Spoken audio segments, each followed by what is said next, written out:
புரட்சித் தலைவியை எதிர்த்து போட்டியிட்டவருக்கு ஏஜென்ட்டாக இருந்தவர்தான் பன்னீர் என்று அதிமுக பொதுச் செயலாளர் எடப்பாடி கே பழனிசாமி குற்றச்சாட்டு. திமுகவின் பி டீம் தான் பன்னீர் என்றும் பல வழக்குகளை சந்தித்து வரும் அவர் சிறை செல்வது உறுதி என்றும் கழக பொதுச் செயலாளர் காட்டம்.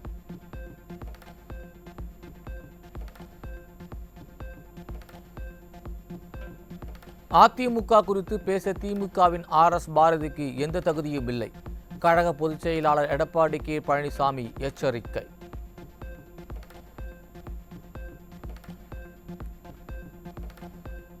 வேங்கை வயல் சம்பவம் நடந்து ஓராண்டாகியும் குற்றவாளி கைது செய்யப்படாதது அரசின் செயலற்ற தன்மையை காட்டுகிறது. எதிர்க்கட்சித் தலைவர் எடப்பாடி கே பழனிசாமி குற்றச்சாட்டு.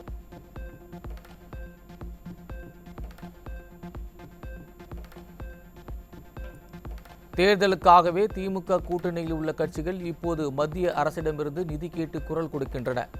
அதிமுக ஆட்சி காலத்தில் இவர்கள் எங்கே போனார்கள் என்று எதிர்க்கட்சித் தலைவர் எடப்பாடி கே பழனிசாமி கேள்வி.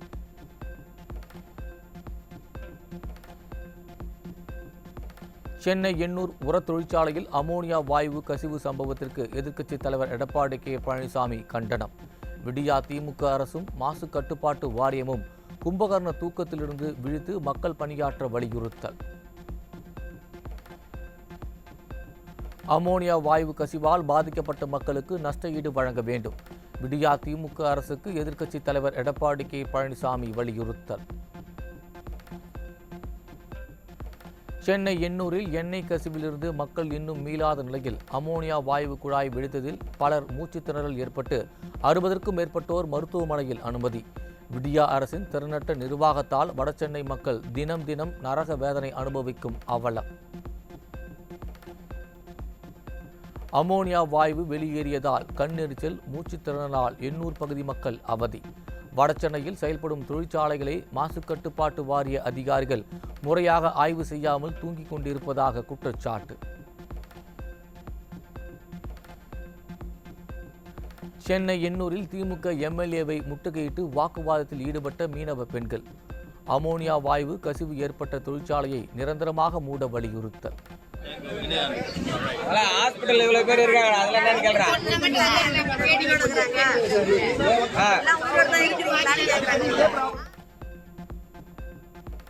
அமோனியா வாயுவை சுவாசித்தால் கண் பார்வை பறிபோவதுடன் நுரையீரல் வரை பாதிப்பை ஏற்படுத்தும் என மருத்துவர்கள் எச்சரிக்கை. நீண்ட நாள் உடல் உபாதைகளை எதிர்நோக்கும் மக்களுக்கு விடியா திமுக அரசு என்ன இழப்பீடு வழங்கப் போகிறது என்று வடசென்னை மக்கள் கேள்வி.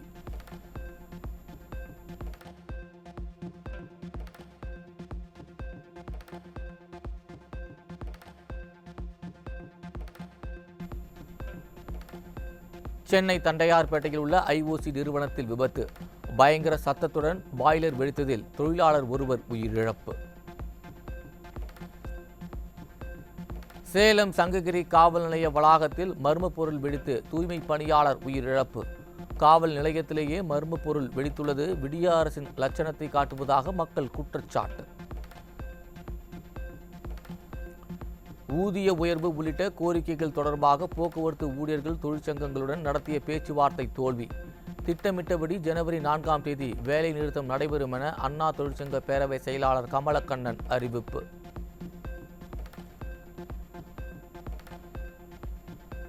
உயர்நீதிமன்றம் தடை விதித்துள்ள நிலையில் சேலத்தில் அதிமுக கொடியை பன்னீர் ஆதரவாளர்கள் பயன்படுத்துவதாக அதிமுக சார்பில் காவல்துறை ஆணையரிடம் புகார். பன்னீர் ஆதரவாளர்கள் மீது நடவடிக்கை எடுக்க கோரி ஆதரவாளர்களுடன் சேலம் மாநகர் மாவட்ட கழக செயலாளர் வெங்கடாச்சலம் தலைமையில் அதிமுகவினர் புகார்.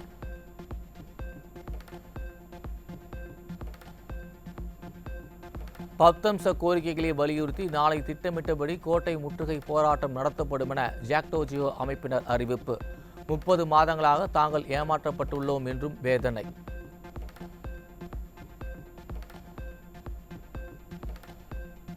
சென்னை மதுரவாயல் கோயம்பேடு பிரதான சாலையை சீரமைக்காததால் வாகன ஓட்டிகள் அவதி.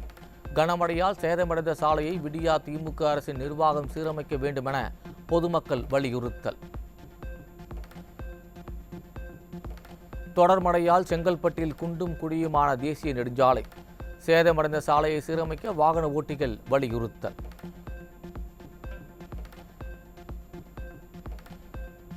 மழையால் பாதிக்கப்பட்ட தூத்துக்குடி, திருநெல்வேலியில் மீட்புப் பணிகளில் ஈடுபட்டு உயிரிழந்தவர்களுக்கு பாதிக்கப்பட்டவர்களுக்கும் நிவாரணம் வழங்கவில்லை.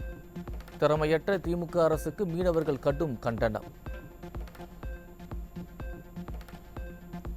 செங்கல்பட்டு அருகே வெள்ள நிவாரணத் தொகை பெற மக்களை அலைக்கழிக்கும் விடியா திமுக அரசு. மழை வெள்ளத்தால் பாதிக்கப்பட்டவர்களுக்கு நிவாரணம் வழங்கவில்லை என்றும் மக்கள் குற்றச்சாட்டு. விடியா திமுக அரசின் மாசு கட்டுப்பாட்டு வாரியம் பராமரிப்பு பணிகளை ஆய்வு செய்யாமல் அலட்சியமாக செயல்படுவது தமிழகத்தில் முதலீடுகளை கடுமையாக பாதிக்கும் என தொழில்துறை வல்லுநர்கள் எச்சரிக்கை. கமிஷன், கரப்ஷனில் அதிகாரிகள் கவனம் செலுத்துவதாகவும் குற்றச்சாட்டு. கடலில் கச்சா எண்ணெய் கலப்பு, அமோனியா வாயு கசிவு, ஐஓசி நிறுவனத்தில் பாய்லர் வெடிப்பு சம்பவங்களால் வடசென்னை மக்கள் அச்சம். இந்த அரசை நம்பி எந்த முதலீட்டாளர்கள் தமிழகத்திற்கு வருவார்கள் என்றும் வேலைவாய்ப்பு எப்படி பெருகும் என்றும் மக்கள் கேள்வி. வேலைவாய்ப்பு அலுவலகத்தில் பதிவு செய்து வேலைவாய்ப்பின்றி இருக்கும் இளைஞர்களுக்கு அரசு சார்பில் வழங்கப்பட்ட நிதி நடப்பு காலாண்டில் நிறுத்தம். இளைஞர்களின் எதிர்காலத்தை விடியா திமுக அரசு சிதைத்து வருவதாக பொதுமக்கள் குற்றச்சாட்டு. கழக பொதுச் செயலாளர் எடப்பாடி கே. பழனிசாமி சுட்டிக்காட்டியதற்கு நேரடியாக பதிலளிக்க முடியாத திமுகவின் RS பாரதிக்கு முன்னாள் அமைச்சர் ஜெயக்குமார் கடும் கண்டனம். வரும் நாடாளுமன்ற தேர்தலில் தனித்து போட்டியிட திமுகவுக்கு துணிவுண்டா என்றும் கேள்வி. வேகம் எடுக்கும் JN1 வகை கொரோனா வைரஸ் பாதிப்பு. நாடு முழுவதும் 109 பேருக்கு தொற்று உறுதியானது.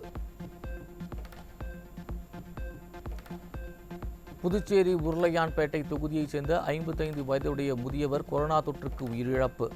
கேரளா, கர்நாடகாவை தொடர்ந்து புதுச்சேரியிலும் உயிரிழப்பு ஏற்பட்டுள்ளதால் இனியாவது விடியா அரசு முன்னெச்சரிக்கை நடவடிக்கைகளை மேற்கொள்ளுமா என மக்கள் கேள்வி. தமிழ்நாட்டில் 4 பேருக்கு JN1 வகை கொரோனா தொற்று. பாதிப்பு மெல்ல மெல்ல அதிகரிக்கும் நிலையில் கட்டுப்பாடுகளை விதிக்காமல் அலட்சியம் காட்டும் விடியா மாடல் அரசு. 231 பொறியியல் பட்டதாரிகளின் பணிகளுக்கான நியமன ஆணைகளை விடியா திமுக அரசு உடனே வழங்க வேண்டும். பொறியியல் பணிக்கான ஆள் தேர்வு அறிவிக்கை வெளியிடப்பட்டு 20 மாதங்களுக்கு மேலாகிவிட்ட நிலையில் எப்போதுதான் ஆணைகளை வழங்குவீர்கள் என தேர்வர்கள் கேள்வி.